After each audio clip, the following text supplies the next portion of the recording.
이후에 나머지 연정 12관들을 다 뚫고 태식으로 진입하게 되었다. 단을 이루었다는 것도 그 방법이 바로 숙덕의 공무법이라는 것도 나중에야 알 수 있었다. 이 숙덕의 공무법으로 태식으로 들어가고 태식 이후에도 이 방법으로 공부한다. 그래서 대성인들께서도 시민도로 정일 집중하라고 전수신법을 전하시는 것이다.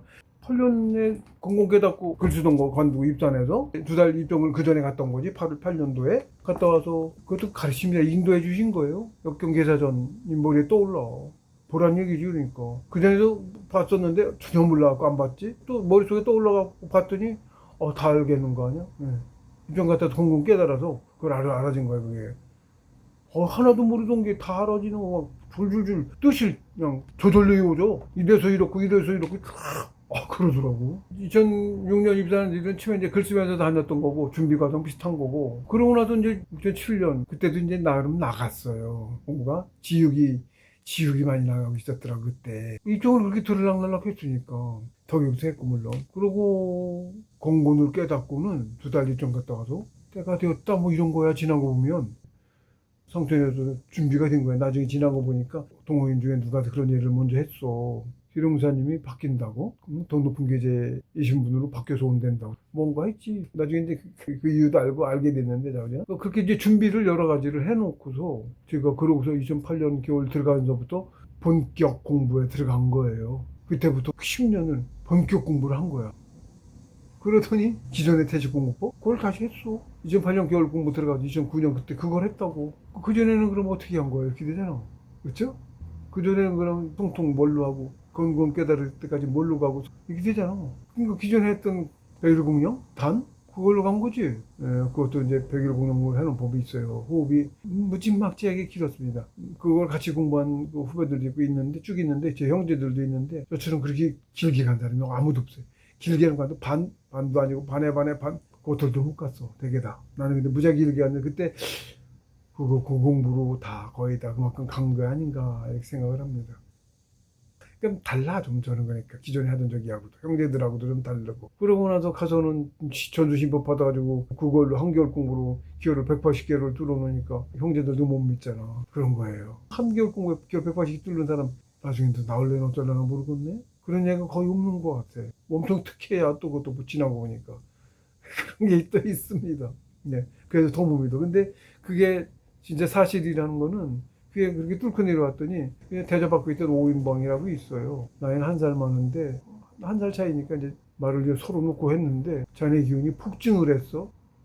그전에도 본 거지. 조금씩 이렇게 공부가 늘어가는 건데 기운이 기운 하나 뚫리면 늘어가요. 그 다음에 보는 게 있었던 거 열려 있었던 거야. 그런 사람이었던 건데 폭증을 했어 그 소리를 하더라고. 자네 기운 여기까지 미쳐 뭐 이런 소리를 하고 그런 게 있었어요. 폭증을 했다고 말할 만큼 맞지. 진짜로 좀 보는 눈이 있구나 하고 알았지. 나밖에 모르는 사실 형제들한테도 그 얘기를 안 했거든. 쌍둥이한테도 공부 얘기를 제대로 못했어요. 하도 저거 해갖고 그러더라고. 제대로 본 게 맞지. 여러 개 있었어요. 이렇게 본다는 걸 알게 됐는데 갑사 쪽인데 갑사를 공주로 장을 보러 다녔었어요. 그 당시에는 버스 타러 가는 거. 그 사람 집에서 잠깐 차 시간 때우냐고 갔더니 그래서 공부 얘기를 어쩌다 하게 됐는데 공부 얘기를 하다 보니까 기운이 응해요. 올바른 걸 얘기하면 그래요. 기운이 쫙 뻗치더라고. 제가 여기로 이렇게 열렸거든요. 이렇게 뻗쳐요 기운이. 그 얘기를 공부 얘기했더니 기운이 뻗친다 그랬더니 그 진으로도 보고 그다음에 이렇게 손가락으로 여기 머리를 이렇게 돌리면서 이렇게 기운이 위로 뻗친다 소리하고 근데 이렇게 뻗는데 고기를 손으로 제대로 짚더라고. 진짜로 보는구나. 완전히 확인할 수가 있었죠. 그러더니 그전에는 그 노래 안 했는데 친구야 소리를 하더라고. 그러더니 고기도 사주고 그 뒤부터 친구처럼 그전에는 저기도 안 했었는데 그래서 그 중에서는 5인방 그래갖고 이제 그 무리가 있어. 공호 스승님이 이제 얼굴 마마담으로 앉혀하는 몇 명이 있어요. 그것 때문에도 이제 그 기룡산 수련장이 유지가 되고 있는 건데 그 중에 한 명이라 좀 대접받고 인정받고 하는 사람이지. 그러니까 그 볼 수 있는 능력이 좀 있고 해서 기운 좋은 자리 그거로 사람들한테 좀 인정을 받고 또 선생님 다니는 사람도 있고 뭐 그런 모양이더라고. 버리는 그걸로 하고 있고 사람들한테 좋은 자리 봐주고 실제로 보는구나. 그랬더니 지가 또 휴대폰에 폰으로 찍으면 산에 기운이 뻗는 게 폰이 찍고 기운이 무지갯빛 같은 기운이 땅에서 뻗쳐요. 폰이 좋으니까 그걸 찍는다고. 사진이 사람 눈에 안 보이는 게 찍혀. 핸드폰에 찍혀서 보여. 그 사람은 그거를 보는 눈이 있어서 사람들 못 보는 거지. 보입니까? 사진을 찍을 수가 있죠. 어디에 뭐 있는 줄 알고 찍어. 아무 데나 찍는다고 나오는 게 아니잖아. 그런 자리가 있어요. 찍어서 보여주고 그러더라고. 그랬던 적이 있어요.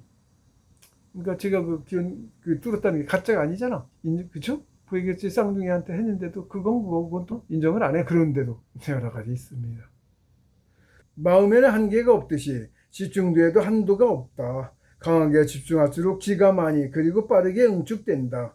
그리고 바른 마음 정심에 기가 합하는 까닭에 공명이 커질수록 또 내 집중도가 강해질수록 부익부의 원칙으로 공명은 기하급수적으로 커져간다. 집중도 역시 한없이 강해져 가는데 이 강함이 공부의 속도를 배가시킨다. 이게 집중, 백일공룡, 집중의 초보 단계가 이제 백일공룡에서 또 집중이 되죠.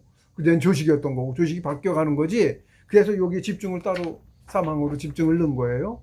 네.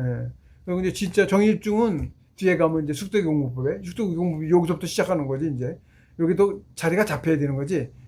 여기 백일공룡으로 자리가 잡혀서 공부법이 바뀌어야 집중으로 바뀌어야지 완전히. 그래서 그 집중이 바뀐 게 제가 이제 그 축도기 공부법에서는 다항에서는 일이 준태식이라고 이름을 했어요. 이 백일공룡을 준태식. 그다음에 이가 제가 다시 따로 태식을 했잖아. 그걸 태식, 기존 공부대로 태식. 그 부분은 저도 좀 확연히 아직 모르겠어요. 그리고 제가 능력은 지금 별로 못 쓰거든. 안 줘서. 그건 나중 얘기일 건데 그때는 되면 확연히 저도 구분해서 아마 할 수 있게 될 겁니다. 그때는. 근데 지금은 그래요. 막혀 있다고 봅니다. 지금은 좀 막혀 있어요. 그런 현목도 받았어요. 능력이 뭐만큼 있는데 지금은 못 써서 만큼이고 나중에 어떻고 이 말을 입으로 하긴 그런데 그런 게 있습니다. 실제 수행 사례, 제 실제 수행 사례입니다. 필체가 재차 입사나요. 처음 2년 반쯤은 낮에는 생계를 위해 글을 썼고 밤에는 산에 올라가 공부하다가 아침에 내려오는 식으로 공부를 했었다. 겨울이 되었는데 얻어쓰는 집이 낡고 오래된 시골집이어서 방바닥과 부엌 겸 마루방이 통으로 다 얼어서는 녹지 않는 것이었다. 기름 보일러가 있었는데 왠지 작동이 안 되었고 작동이 되어도 문제였다. 배관이 마루 부엌방까지 통으로 연결되어 있어 난방비가 감당이 안 될 것 같았다. 시골집이라 아궁이가 있어서 나무를 떼니 연기가 천정으로 들어갔다가 일주일 내내 내려오는데 머리가 아파서 도저히 뗄 형편이 못 되었다. 그래서 그냥 불을 안 떼고 옷만 두텁게 입고 살게 되었다. 나중에야 안 사실인데 내 담당 교수로서 상천에서 배정되어 부임하신 선생님이신 신도께서 필자의 공부를 위해서 일부러 그렇게 소작하셨던 것이었다. 그래서 20년째 불을 떼지 않고 살고 있다. 처음에 불 떼보려고 뗐어요. 평소 하던 대로니까. 그랬더니 시골집이라 이제 치부 천정인데 이게 사실 지나고 보니까 말도 안 됐어. 어떻게 그렇게 퍼져 있는 공기가 날고 아니면 자욱하지도 않은데 방이 공부만 하려고 그러면 일로 코로 공부 늘 하니까 맥히 한 개 들어와서 이렇게 찔러. 연기가 우리 천정으로 들어가서 어떻게 들어가는지 몰라도 자기가 그러는 거야. 불을 뗄 수가 없잖아. 나무 장작은 산에는 나무 쓰러진 나무 많아요. 그만 주워다 해도 일부러 생나무 안 베고 가지 부러진 거 뭐니 이런 것들 지천이에요. 요즘은 산에 떼도 충분한데 그런 거야. 기름 보일러 기름도 있는데 그때 이제 또 보면 벌 때라 뗄 수도 있을 거 아니에요. 근데 지금 보일러도 겨울에 이미 통으로 얼었어. 안 썼어가지고 방바닥하고 마루바닥과 통얼음이에요. 그래가지고 보일러도 안 돼. 근데 왜? 왠지 뭐 얼어서 그러는 건지 어쩐지 안 돼.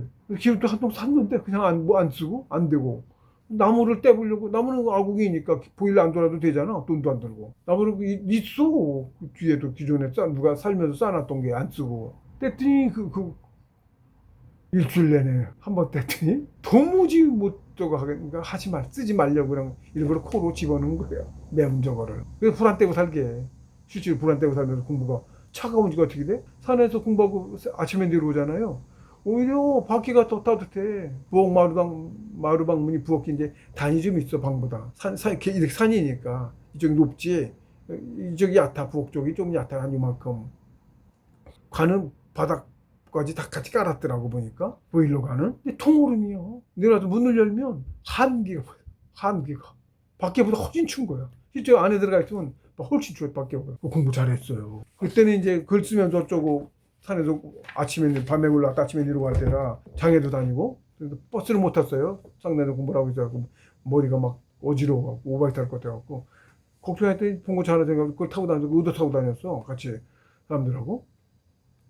그 얘기를 장애가 어쩌다 그 얘기를 했더니 공부 초보자 취급 당했다니까. 그래가지고는 공부 한참 많이 뒤고 들어간 건데 제가 말을 안 했더니 초보자 취급 누가 또 있어 나장 그래서 그런 건데 듣더니 안 믿겨져서 여러 명이 돌아가며 왔어요. 제 집에 확인하러. 집에 와서 한다면서 여기는 왜 이렇게 추워요?